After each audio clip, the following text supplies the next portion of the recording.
এক সময় গ্রাম বাংলায় থাকত এক রাখাল, নাম তার হাবিব।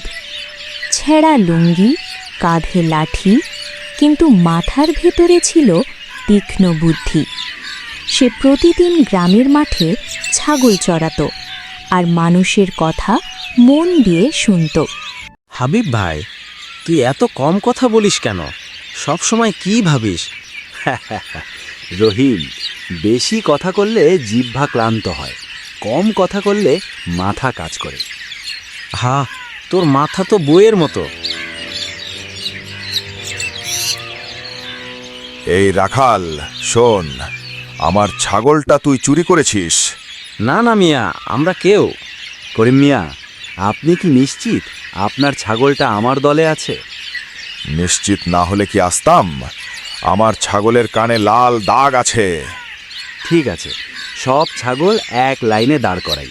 যার ছাগল সে নিজেই চিনে নেবে। এইটা না ওটা, আসলে করিম মিয়া, যার নিজের জিনিস সে কখনো সন্দেহ করে না। কি ব্যাপার এখানে? এই রাখাল আমার ছাগল চুরি করেছে। চাচা, আপনি বিচার করেন। আমি বলছি, করিম মিয়া যদি ঠিক বলেন, আমি ছাগল আর জরিমানা দুটোই দেব। আর যদি ভুল হয়? তাহলে ওনাকেই সবার সামনে ক্ষমা চাইতে হবে। করিম, তুই কি নিশ্চিত? আসলে ছাগলটা হয়তো অন্য মাঠে।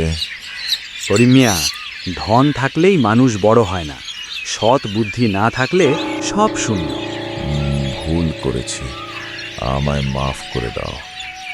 সেদিন থেকে গ্রামে কেউ আর হাবিবকে ছোট করে দেখেনি। সে শুধু রাখাল নয়, সে ছিল বুদ্ধির রাখাল। আর গ্রাম বাংলা শিখল একটাই কথা, চালাকি নয়, বুদ্ধি আসল শক্তি। গল্পটি যদি তোমাদের ভালো লেগে থাকে তাহলে ভিডিওটি লাইক করে দিও। আর এমন সুন্দর সুন্দর গল্প নিয়মিত পেতে আমাদের চ্যানেলটি সাবস্ক্রাইব করে নিও। ধন্যবাদ।